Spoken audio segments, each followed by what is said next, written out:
Hello दोस्तों, myself Shafqat and welcome to Samjho in shorts. आज हम इस लेक्चर में डिस्कस करने जा रहे हैं मॉडर्न हिस्ट्री। और आज से मॉडर्न हिस्ट्री के लेक्चर कंटिन्यू रहेंगे।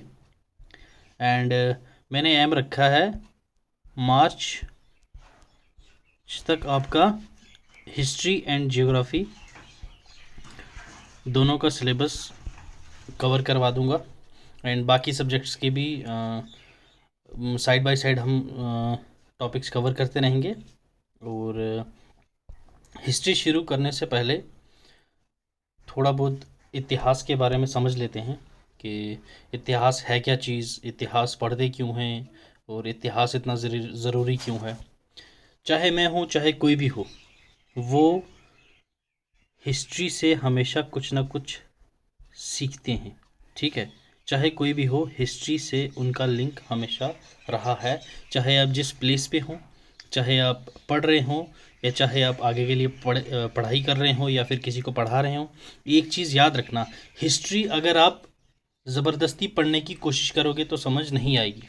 हिस्ट्री आपने पढ़नी है स्टोरी कनेक्ट करके, स्टोरी कनेक्ट करके। अगर आप एंशियंट से लेके मिडिवल, मिडिवल से लेके मॉडर्न, ये तीनों स्टोरीज कनेक्ट कर सकते हैं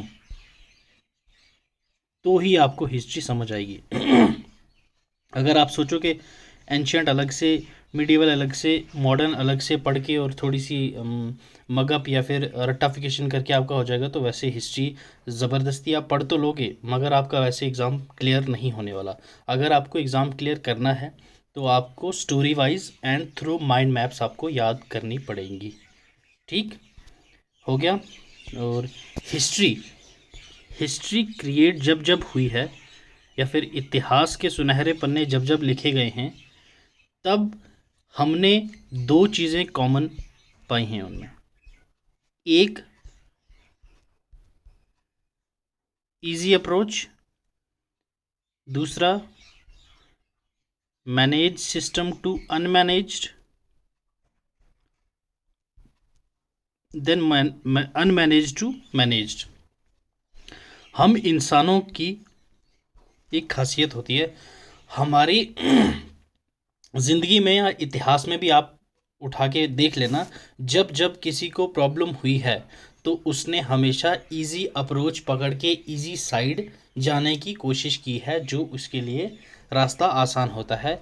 तो हिस्ट्री, हम पहली जो कंसेप्ट है वो है इजी अप्रोच। हिस्ट्री क्यों क्रिएट हुई थी? जब भी कुछ बड़ा ऐसा कोई कांड या फिर बड़ा कोई ऐसी वैसी कोई दुर्घटना होने वाली होती है, तो हम इंसान क्या करते हैं, जो इजी अप्रोच होती है उसकी तरफ जाने की कोशिश करते हैं, ताकि हम हमारी ज़िंदगी जो है वो अच्छे से बसर कर सकें। दूसरा, सबसे पहले हम चले जाएं अगर हड़प्पन सिविलाइजेशन में, बिल्कुल मैनेज सिस्टम था, उसके बाद अनमैनेज्ड हुआ। ठीक है, ऋग्वेदिक, वैदिक, कैसे अनमैनेज होता गया? जैसे ऋग्वेदिक पीरियड आया और लेटर ऋग्वेदिक पीरियड आया, इनमें क्या हुआ, शूद्र और वैश्य जो होती थी कैटेगरीज, ठीक है, उनमें ये तीन टाइप की होती हैं, ब्राह्मण, क्षत्रिय, वैश्य और शूद्र। ठीक है, ब्राह्मण को तो कोई प्रॉब्लम नहीं आई क्योंकि वो ब्राह्मण हुआ करते थे, उच्च जाति के जो होते हैं। ठीक है, देन क्षत्रिय और वैश्य, ये दो जो कैटेगरीज थी, ये पहले क्या होता था कि काम के बेसिस पे इनको डिस्क्राइब किया जाता था। उसके बाद क्या हुआ, जैसे जैसे काम था उस बेसिस पे उनका धर्म ही वैसा ही कर दिया गया, तुम ब्राह्मण हो हिंदुओं के, तुम क्षत्रिय हो, तुम वैश्य हो। तो इसी इजी अप्रोच के लिए जैनिज्म एंड बुद्धिज़्म आए थे। ठीक है, जैनिज्म और बुद्धिज़्म इसी अप्रोच के लिए आए थे। क्यों? लोगों को हिंदुइज्म में प्रॉब्लम्स होने लगी थी। क्यों? ब्राह्मण तो एकदम ठीक थे, अब वैश्य और शूद्र लोग थे, वो थोड़ा नीचे का तबका था। तो उन्होंने देखा, यार हम तो अपनी ज़िंदगी बसर नहीं कर पा रहे, ये तो हमसे काम ही करवाए जा रहे हैं, हमारे कुछ ज़िंदगी नहीं है। तो जैनिज़्म और बुद्धिज़्म निखर कर बाहर आया। लोगों ने बोला हाँ हमें यही तो चाहिए था भाई साहब, तुम कहाँ थे अभी तक? क्यों? इसमें क्या था, निर्वाणा, कुछ रिलैक्स करना है, बॉडी को शांत रखना है, झूठ नहीं बोलना है, ये सब अपने मतलब रिलैक्स वाली ज़िंदगी थी, कुछ नहीं करना है, कोई स्ट्रेस वाली लाइफ नहीं थी, स्ट्रेस फ्री लाइफ थी। तो सबको लगा हाँ यार हमें तो यही चाहिए था। तो उस टाइम पे क्या हुआ जैनिज़्म एंड बुद्धिज़्म निकल कर बाहर आया। तो उस वक्त क्या किया हमने, एक इजी अप्रोच की तरफ गए कि हाँ ये वाला इजी है यार, ये हमारे लिए ठीक रहेगा।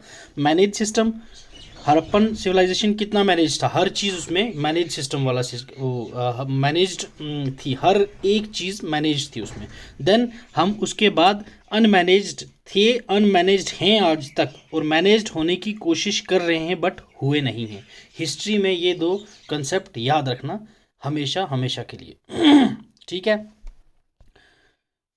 देन आज हम क्या क्या करेंगे, एक तो डिक्लाइन ऑफ मुगल्स, ठीक है, मुगल्स का डिक्लाइन कैसे हुआ,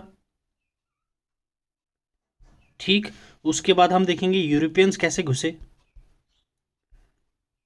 ठीक, यूरोपियंस पावर्स जो थी कैसे उन्होंने यहाँ अपने इंडिया में एस्टेब्लिश करनी शुरू कर दी, कैसे पोर्टुगीज़ आए, कैसे डच आए, या फिर कैसे हमारे यहाँ इंग्लिश ने करा राज, कैसे डैनिश आए, कैसे फ्रेंच आए, ये सब हम पढ़ेंगे। डैनिश एंड फ्रेंच के बारे में नेक्स्ट लेक्चर में करेंगे, ये वाले तीन जो थे इसमें करेंगे, और डिक्लाइन ऑफ मुगल्स भी हम इस लेक्चर में करेंगे। और होप सो आपको ये समझ आएगा। और स्टोरी कनेक्ट करके पढ़ना हमेशा, अगर स्टोरी कनेक्ट करके आप नहीं पढ़ेंगे तो आपको नहीं समझ आएगा, और अगर समझ नहीं आई तो फिर एग्ज़ाम क्लियर नहीं होगा आपको, तो क्या फ़ायदा आपका टाइम वेस्ट करने का। जब भी पढ़ना है दिल से पढ़ना है बैठ के, ठीक है। और एक चीज़ और मैं आपको पढ़ाने से पहले ही बता दूँ, हम लोग ये हिस्ट्री हिस्ट्री पढ़ रहे हैं, ठीक है, इतिहास। तो ये जो बीत गया, ठीक है ना, जो बीत गया उससे हम कुछ सीख रहे हैं। सो कोई भी जो भी हमारे ये लेक्चर्स देख रहा है या जो आगे देखने वाले हैं, उनसे मैं यही रिक्वेस्ट करूँगा, इमोशनल नहीं होना है, ठीक है ना। इमोशनल होके एक दूसरे को कुछ नहीं बोलना है कि भाई ये धर्म ये था, तब ये धर्म ये था, इन्होंने ये करा, इन्होंने ऐसे ही करा, नहीं। आप लोग एक वेल एजुकेटेड हो, ठीक है। कोई चाय शाम की टपरी में चाय पीने वाले जो सुट्टेबाज होते हैं वो नहीं हो जो आप गप्पे मारोगे। एजुकेटेड आदमी हो, इमोशनल नहीं होना है, इमोशन भावनाओं में नहीं बहना है यहाँ पे, ठीक है। तो यही था, चलो आज का लेक्चर शुरू करते हैं, ठीक है। डिक्लाइन ऑफ मुगल्स, मुगल्स का डिक्लाइन कैसे हुआ। मुगल्स का डिक्लाइन का रीज़न एक ही था, मेन चीज़ क्या थी, एक तो औरंगज़ेब की पॉलिसीज़, ठीक। जो औरंगज़ेब था उसने पॉलिसीज़ ही ऐसी बना दी थी, फॉर एग्जांपल जजिया, ठीक है ना। जजिया, जजिया क्या था, ये एक पिलग्रिमेज टैक्स था, मतलब रिलीजियस टैक्स इसको बोल सकते हो, ये हिंदूज पे लगाया जाता था।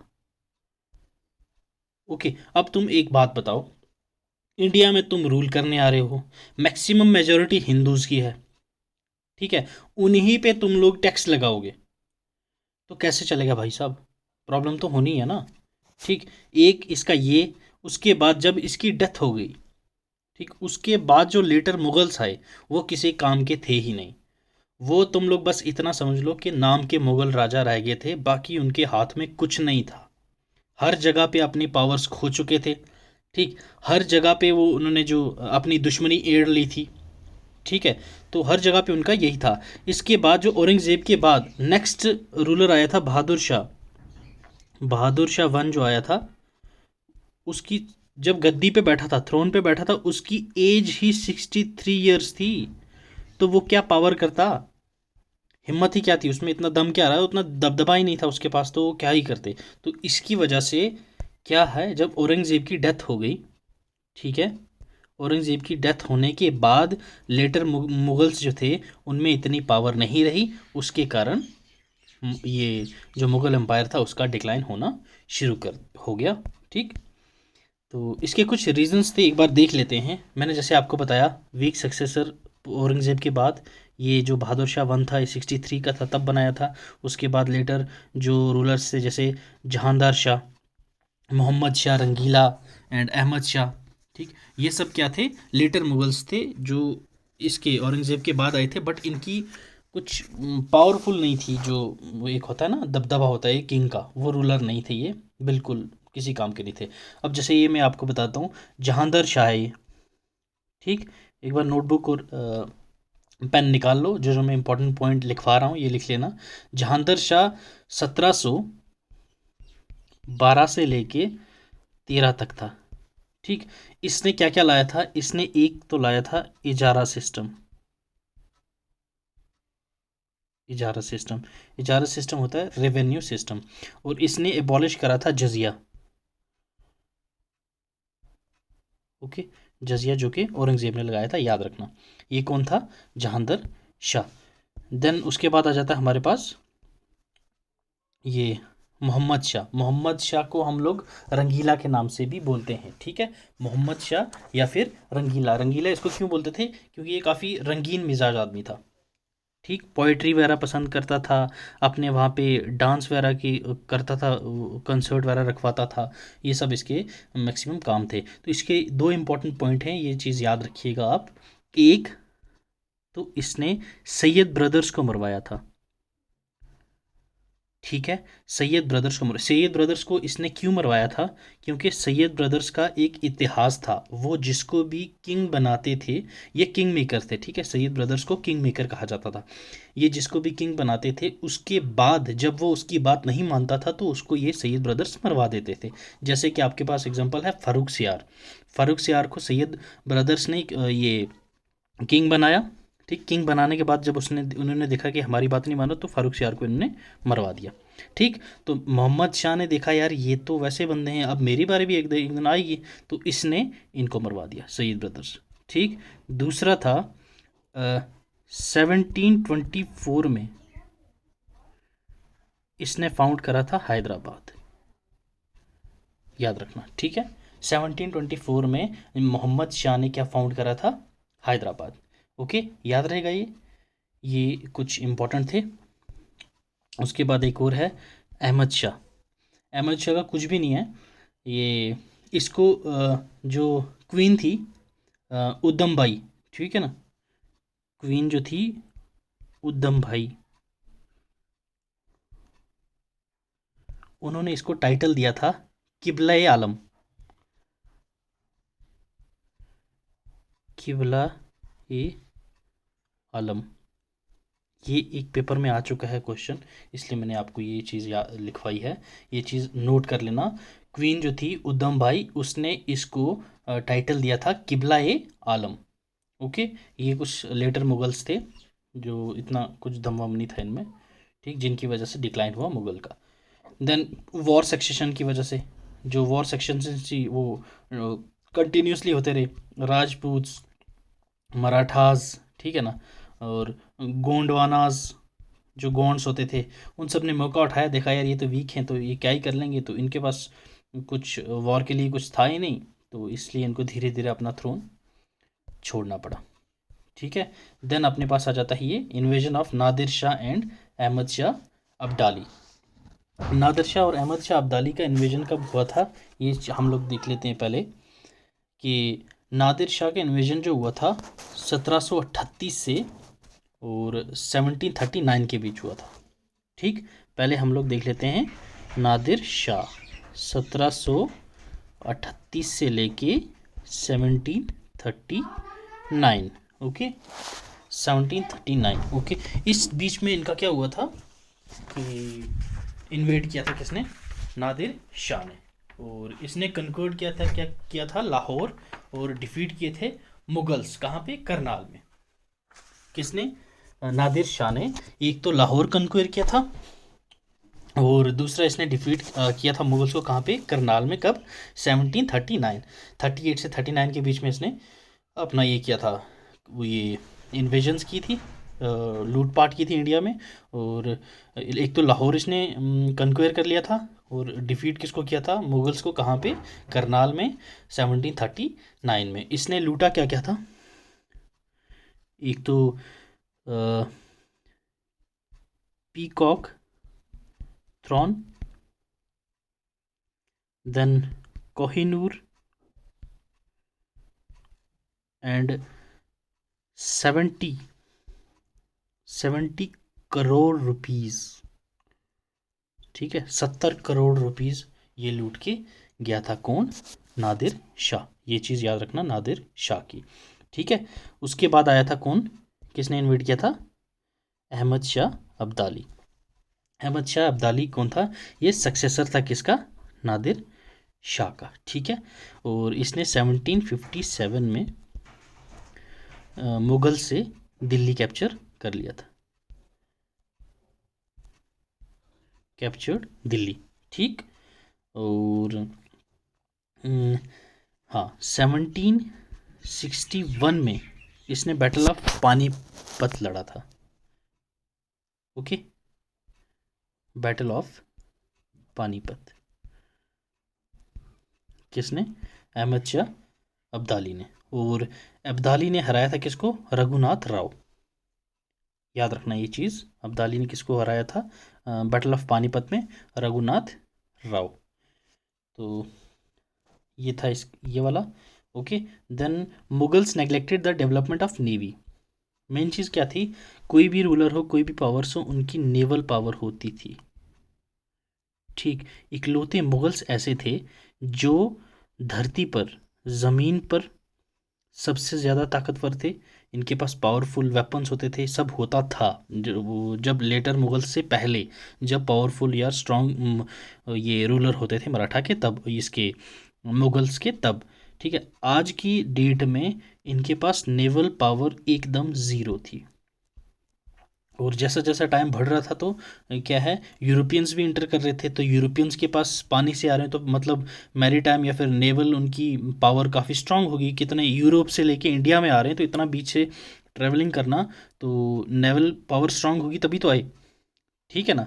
तो इसी कारण ये लोग एक तो अपना कोस्टल एरियाज़ में हार गए और यूरोपियंस की एंट्री यहाँ पे शुरू हो गई थी।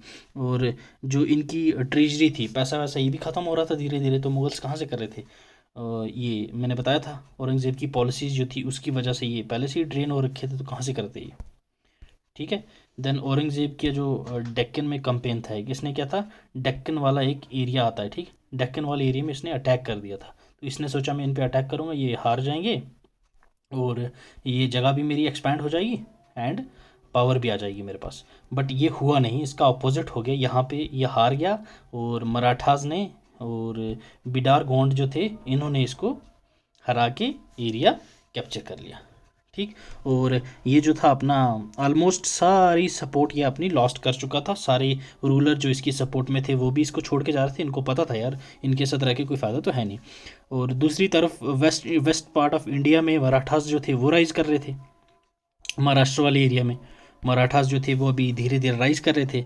तो एक तो ये मुग़ल घिर रहे हैं, तो मराठास के पास अच्छी अपॉर्चुनिटी थी, तो वो राइज करते गए और इनके ऊपर भी अटैक काफ़ी सारे हुए, आगे पढ़ेंगे हम। तो मराठा ने अपना नाम ऊंचा कर दिया, ठीक है ना।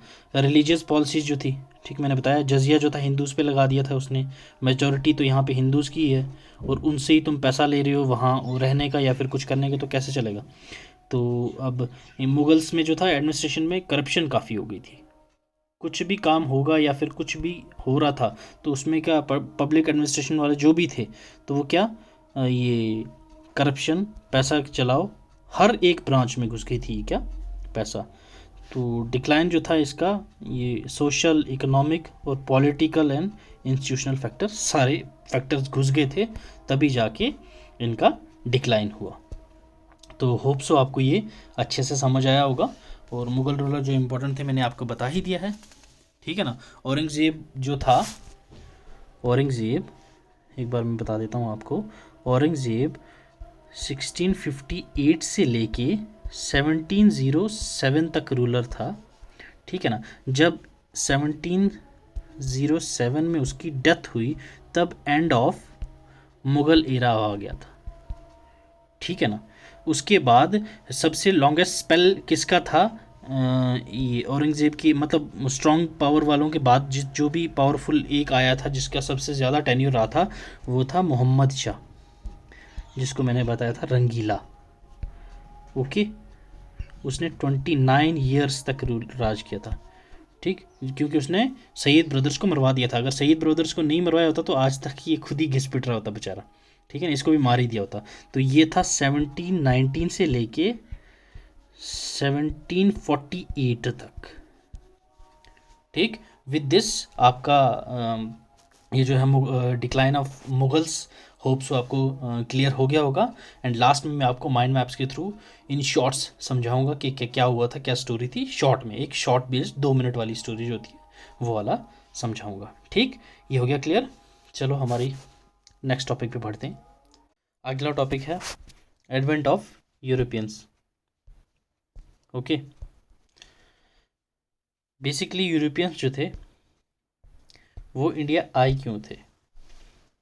ऐसा नहीं है यूरोपियंस अभी ही शुरू हुए, मुगल्स का एरा ख़त्म हुआ तो यूरोपियंस आएंगे, ऐसा नहीं था। यूरोपियंस बहुत पहले से ही, अप्रॉक्स 1498 तब से ही इंडिया में आ रहे थे, और इंडिया में ये वाया सी रूट आए थे।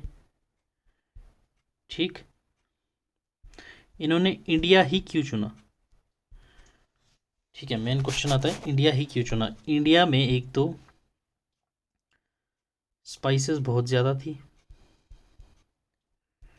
ठीक, टी, ओपियम, इस सब की ये ट्रेड करते थे। तो जब पहली बार यहाँ पे वास्को ड गामा आए थे तो उसने देखा कि यार यहाँ तो हर चीज़ की भरमार है और यहाँ पे यूज़ भी नहीं हो रहा है इतना। तो इन्होंने क्या देखा कि उस टाइम पे क्या था, यूरोपियन इकॉनमी थी वो रैपिडली ग्रो कर रही थी।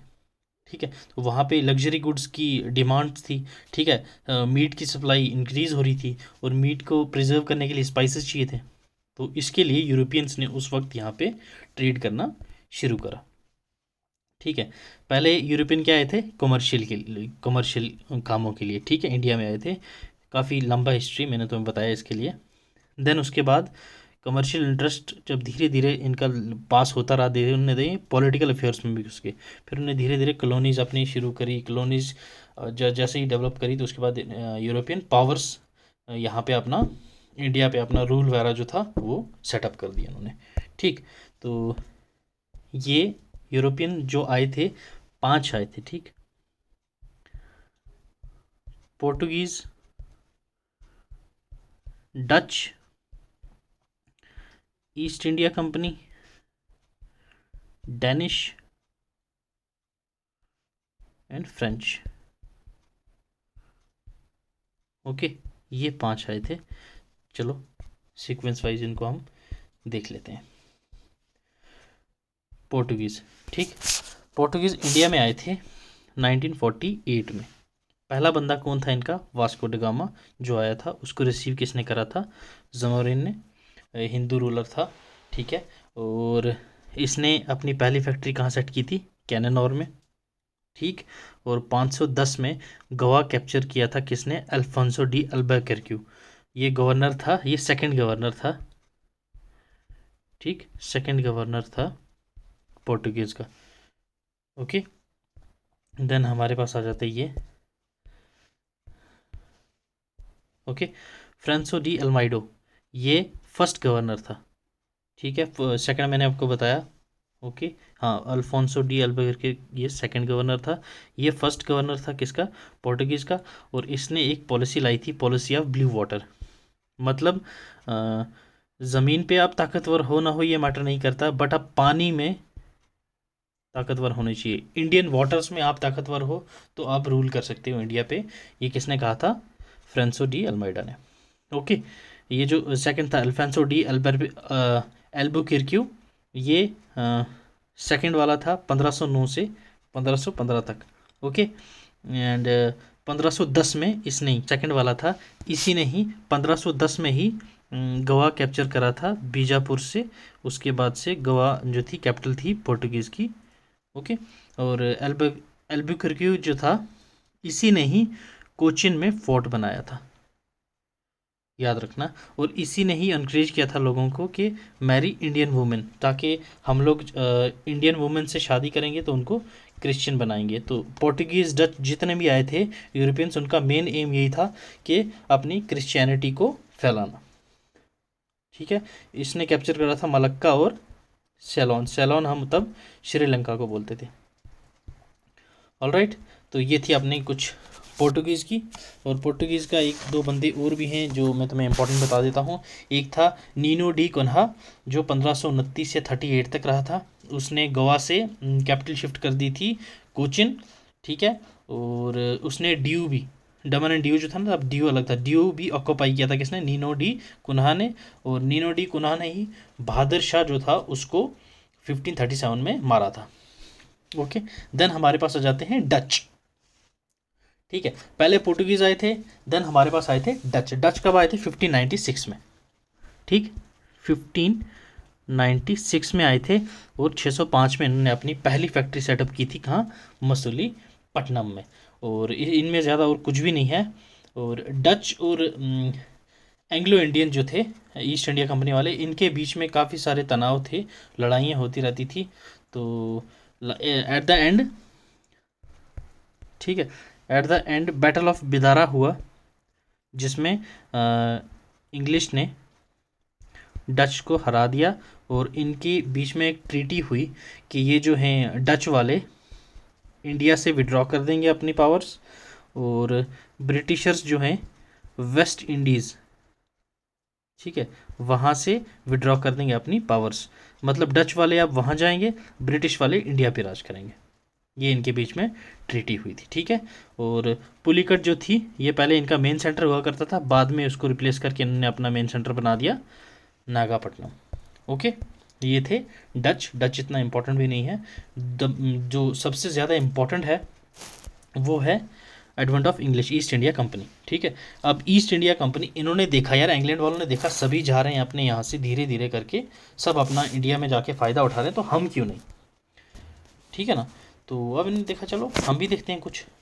फिर 1600 में इन्होंने अपनी ईस्ट इंडिया कंपनी एस्टेब्लिश कर दी, ठीक है। ईस्ट इंडिया कंपनी ने जब एस्टेब्लिश करी, पहले इन्होंने जो क्वीन थी उसने इनको 15 साल का लाइसेंस दिया था इस कंपनी को चलाने के लिए इंडिया में जाके। उसके बाद इसको फर्दर एक्सटेंड कर दिया लाइफ टाइम के लिए, ठीक। कुछ इंपॉर्टेंट पर्सन्स थे जो इंडिया में आए थे। पहला आया था कैप्टन विलियम हॉकिंस। ये जहांगीर के पास आया था परमिशन लेने के लिए कि हम सूरत में अपनी एक फैक्ट्री लगाएंगे, ठीक है। और 1600 में ये आया था, 1612 में इसको परमिशन दे दी थी जहांगीर ने, ठीक है, आप लोग सूरत में लगाओ। देन सर थॉमस रो, ये भी आया था as a ambassador of James one, king James one, Jahangir के कोर्ट में आया था ये 1615 में परमिशन लेने के लिए कि हम इंडिया के और भी पार्ट में अपनी फैक्ट्रीज लगाएं। तो इसको जाके बाद में जहांगीर ने परमिशन दी थी 1619 में। फिर इन्होंने आगरा, इलाहाबाद, बड़ौदा, भरूच और भी काफ़ी सारी जगहों पे इन्होंने अपनी फैक्ट्री सेटअप करी थी। और एक बंदा था फ्रांसिस डे, इसने मद्रास फाउंड करा था 1639 में। और वहीं पे फिर उन्होंने एक फोर्ट बनाया था, फोर्ट सेंट जॉर्ज, ओके। और सतुनती में एक फैक्ट्री लगाई थी किसने, 1690 में जॉब चार्नोक ने। सतुनती इंपॉर्टेंट क्यों है, क्योंकि 3 विलेज जो थे, ज़मींदारी विलेज जो थी, ये ब्रिटिशर्स ने ली थी। उन 3 की ज़िम्मेदारी की गारंटी ली थी कि सतुनती, कलिकटा और गोविंदपुर। बाद में इन तीनों को ही डेवलप करके एक सिटी बनाया जिसका नाम था कलकत्ता। और उसी कलकत्ता में इन्होंने बाद में एक अपना ये बनाया, फोर्ट विलियम। जब सब ने, मुगल्स ने भी देखा यार ये तो यहाँ पे आए थे ट्रेड करने, ट्रेड करने के बाद चलो ठीक है, उन्होंने बोला हम फैक्ट्रीज बनाएंगे, फैक्ट्री बना दी। अब ये फोर्टिफाई क्यों कर रहे हैं, फोर्ट बना दिया। और फोर्ट में क्या होता था कि एक फोर्ट बनाया अपना, एक मिनट, ठीक है ना, ये एक फोर्ट बना दिया, ठीक है, ओके, फोर्ट बना दिया, इट्स ओके, बट ये फोर्ट को फोर्टिफाई कर देते थे, ठीक है, 4 दीवारी कर देते थे इतनी हाइट वाली कि उसको कोई भी क्रॉस नहीं कर सकता था। तो वो चीज़ बाद में मुगल्स को प्रॉब्लम देने लगी कि नहीं यार तुम लोग ट्रेड के लिए आए थे, ठीक है, अब तुम 45 वो फोर्ट्स बना रहे हो, फोर्टिफाई कर रहे हो उनको, ऐसे थोड़ी चलेगा। तो ये बीच में थोड़ा सा इनमें प्रॉब्लम्स आना शुरू हो गई थी। आप लोग देख रहे हो कि स्टोरीज कनेक्ट करके चलनी है, ठीक है ना। कोलकाता को बाद में इन्होंने अपना कैपिटल बना दिया था। और ईस्ट इंडिया कंपनी जो थी उसने एग्जिस्ट करा था 1857, मतलब रिवॉल्ट ऑफ 1857 तक थे ये। 1858 के बाद क्राउन ने रूल करना शुरू कर दिया था। आप देख लियो, मुग़ल भी 1857 में ख़त्म और इंग्लिश भी 1857 में ख़त्म।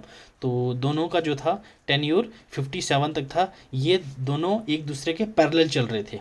यहाँ पे क्या हो रहा है, वहाँ पे क्या हो रहा है, तो ये एक दूसरे को पता होता था। क्यों? बीच में ही इनके ही बीच में लड़ाइयाँ होती थी, इनके बीच में ही कुछ जो पंगे वगैरह होते थे, बीच में ही इनकी जो अनबन हो जाती थी, तो लड़ाइयाँ होनी थी।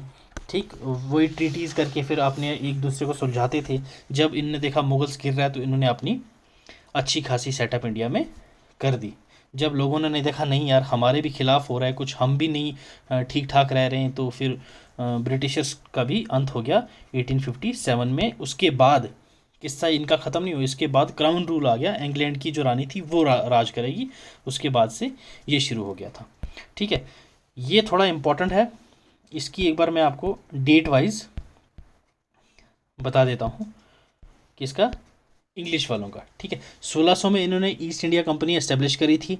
1609 में विलियम हॉकिंस आया था जहांगीर के कोर्ट में, याद रखना। 1611 में कैप्टन मिडलटन जो था, उसने परमिशन ली थी मुग़ल गवर्नर से सूरत में ट्रेड करने के लिए, 1613 में। ठीक है, 1615 में मैंने आप सबको बताया कौन आया था, थॉमस रो आया था, किसके पास, जहांगीर के कोर्ट में, as a ambassador of James one. ठीक है, जो जेम्स किंग वन था वो। 1616 में इन्होंने कंपनी, ये अपनी जो कंपनी एस्टेब्लिश करी थी फैक्ट्री, कहाँ पे, साउथ इन मसूलीपट्टनम। उसके बाद में 1619 में इन्होंने और भी एरियाज़ में अपनी बड़ौदा, भरूच, इन सब में भी अपनी एस्टेब्लिश कर दी थी। 1617 में, नहीं 16 नहीं, 1717 में इनको क्या मिल गया था, फ़र्रुखसियार ने जो क्या किया था इशू, फरमान में क्या मिला था इनको, एक तो Magna Carta of the company मिल गया था, और गिविंग कंपनी को large number of trade concessions, 3000 में ये पूरे बंगाल में ट्रेड कर सकते थे। और दस्तक जो थी, इनको दस्तक अलाउड कर दी थी, मतलब जो पास होता था ट्रांसपोर्ट, वो ट्रांसपोर्ट फ्री कहीं पे भी जाके ये अपना कर सकते थे। तो ये थी हमारी ईस्ट इंडिया कंपनी। ठीक, ये अब हमारा बचा है एक डेनिश और एक फ्रेंच। ठीक है ना, डेनिश और फ्रेंच, बाकी हमारा कवर हो गया है। ये वाले जो एरिया हैं डेनिश और फ्रेंच के, ये हम लोग करेंगे कब, नेक्स्ट लेक्चर में। आई होप सो आपको ये समझ आ गया होगा। ठीक है, यूरोपियंस क्यों आए थे यहाँ, ट्रेड करने आए थे, ट्रेड करने के चक्कर में आए थे, है ना। ट्रेड तो नहीं किया, फिर उन्होंने क्या, साथ साथ रूल करना शुरू कर दिया। और यूरोपियंस में कितने लोग, कौन कौन से देश, एक तो पुर्तगाली आई थी, और डच आए थे, फ्रेंच आए थे, डेनिश आए थे, एंड उसके बाद ईस्ट इंडिया कंपनी सबसे ज़्यादा इसने रूल करा था, ये याद रखना। इसके बाद 1858 के बाद भी 47 तक ये चलते रहे हैं। ये सब हम सीक्वेंस में पूरी मॉडर्न हिस्ट्री समझेंगे। ओके, और इसी के साथ हमारा डिक्लाइन ऑफ मुगल्स,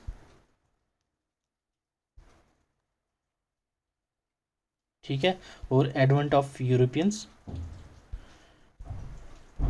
ख़त्म हुआ। और किसी को कोई डाउट हो तो प्लीज़ कमेंट सेक्शन में पूछ सकता है, और हमें टेलीग्राम पे भी मैसेज कर सकते हो आप लोग, या हमारे साथ टेलीग्राम पे जुड़ सकते हो। हमारा टेलीग्राम हैंडल है समझो इन शॉर्ट्स। ठीक है, अगर आपको ये नहीं मिलता तो आप डायरेक्टली 7006205282 पे ये नंबर सेव करके हमें टेक्स्ट कर देना, हम आपको अपने टेलीग्राम चैनल में ऐड कर देंगे। और इस लेक्चर की PDF भी कल सुबह तक अपलोड हो जाएगी। Till then, thank you so much, keep learning, keep sharing, God bless you.